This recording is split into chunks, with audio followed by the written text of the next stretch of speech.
போட்டித் தேர்வுக்கு ரெடி ஆயிட்டு இருக்கீங்களா? அப்போ இன்னைக்கு என்னென்ன முக்கியமான கரண்ட் அஃபேர்ஸ் இருக்குன்னு தெரிஞ்சுக்கிறது ரொம்ப முக்கியம் இல்லையா?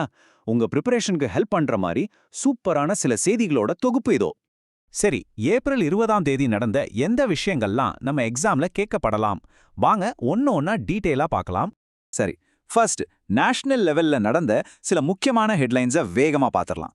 இதுல ஒவ்வொரு நியூஸுமே ஒரு மார்க்கா மாற சான்ஸ் இருக்கு, சோ கொஞ்சம் கவனமா கேளுங்க. மும்பை கிரிக்கெட் அசோசியேஷன் ஒரு செம்மையான விஷயத்தை பண்ணிருக்காங்க. இந்தியாலேயே இதுதான் ஃபர்ஸ்ட் டைம். என்னன்னா, நம்ம டொமஸ்டிக் பிளேயர்ஸுக்காக கான்ட்ராக்ட் சிஸ்டம் கொண்டு வந்திருக்காங்க. இது மூலமா 2026-27 சீசன்ல இருந்து அவங்களுக்கு ஒரு ஃபைனான்ஷியல் செக்யூரிட்டி கிடைக்கும். அதோட டொமஸ்டிக் கிரிக்கெட்டோட தரமும் உயரும்னு எதிர்பார்க்கலாம்.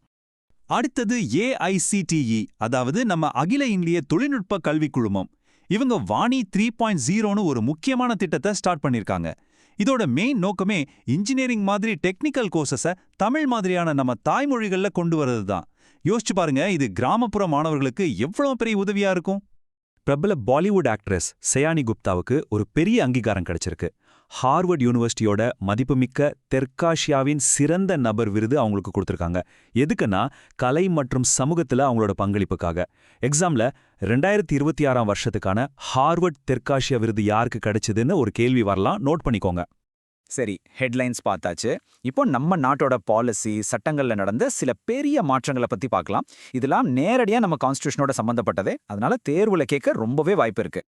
அரசியல்ல ஒரு முக்கியமான மூவ், திராவிட முன்னேற்றக் கழகத்தோட எம்பி திரு பி. வில்சன் மகளிர் இடஒதுக்கீட்டை உடனே அமல்படுத்தணும்னு சொல்லி ஒரு தனிநபர் மசோதாவை கொண்டு வந்திருக்காரு. இது பார்லிமெண்ட்ல ஒரு பெரிய விவாதத்தையே கிளப்பியிருக்கு.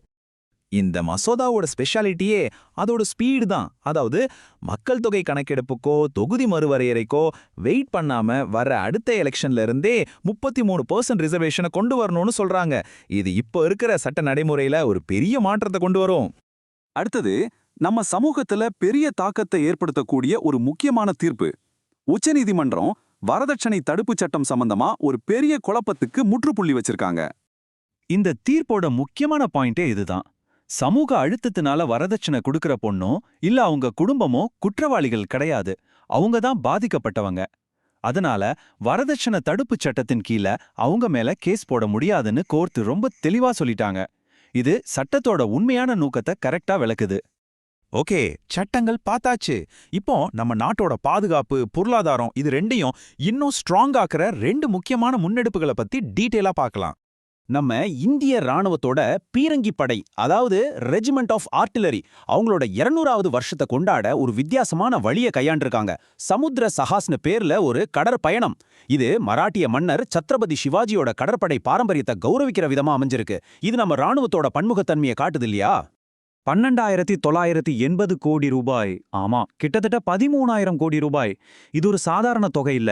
இந்தியாவோட கடல்சார் துறையை அடுத்த கட்டத்துக்கு கொண்டு போக போற ஒரு மெகா திட்டத்துக்காக இந்த ஃபண்ட் ஒதுக்கப்பட்டிருக்கு. அது என்ன திட்டம்னு பார்க்கலாமா? அந்த 13,000 கோடி ரூபாய் இந்த பாரத் கடல்சார் காப்பீடு தொகுப்பு திட்டத்துக்கு தான். இது என்ன பண்ணும்னா, நம்ம இந்திய கப்பல்கள் இன்சூரன்ஸ்க்காக வெளிநாட்டு கம்பெனிகளை நம்பி இருக்கிறத குறைக்கும்.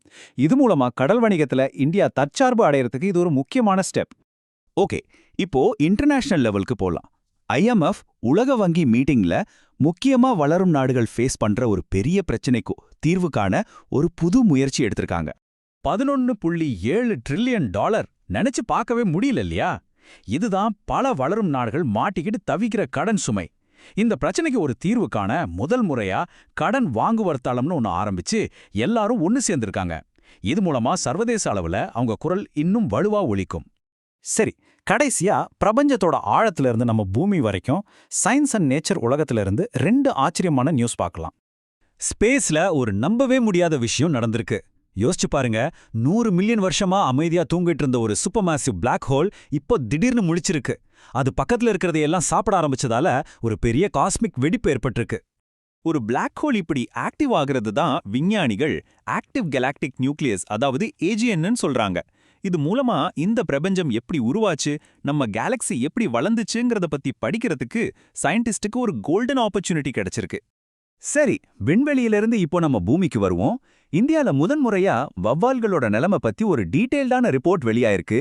நம்ம சுற்றுச்சூழல் சமநிலைக்கு வவ்வால்கள் எவ்வளவு முக்கியம், ஆனா அதுங்க என்னென்ன பிரச்சனைகளை சந்திக்குதுன்னு இந்த ரிப்போர்ட் தெளிவா சொல்லுது. இந்த ரிப்போர்ட்டோட முக்கியமான வார்னிங் இதுதான். இந்தியால இருக்கிற வௌவால் இனங்கள்ல 7 இனங்கள் அழிஞ்சு போற நிலைமையில இருக்கு. அது மட்டுமல்ல, இன்னும் 35 இனங்கள பத்தி போதுமான டேட்டா கூட நம்ம கிட்ட இல்ல. இது நாம உடனடியா கவனம் செலுத்த வேண்டிய ஒரு பெரிய சூழலியல் பிரச்சனை. இன்னைக்கு நாம பார்த்த டாபிக்ஸ்ல மகளிர் இடஒதுக்கீடு மசோதா, உச்சநீதிமன்றத்தோட தீர்ப்பு, அப்புறம் இந்த பாரத் கடல்சார் காப்பீடு திட்டம், இதெல்லாம் உங்க எக்ஸாம்ல முக்கியமான கேள்விகளா வர நிறைய சான்ஸ் இருக்கு. இதுல எந்த டாபிக்க பத்தி நீங்க இன்னும் கொஞ்சம் ஆழமா படிக்க போறீங்கன்னு யோசிங்க. உங்க ப்ரிப்பரேஷனை நல்லா பண்ணுங்க. நாம அடுத்த பகுதியில சந்திக்கலாம்.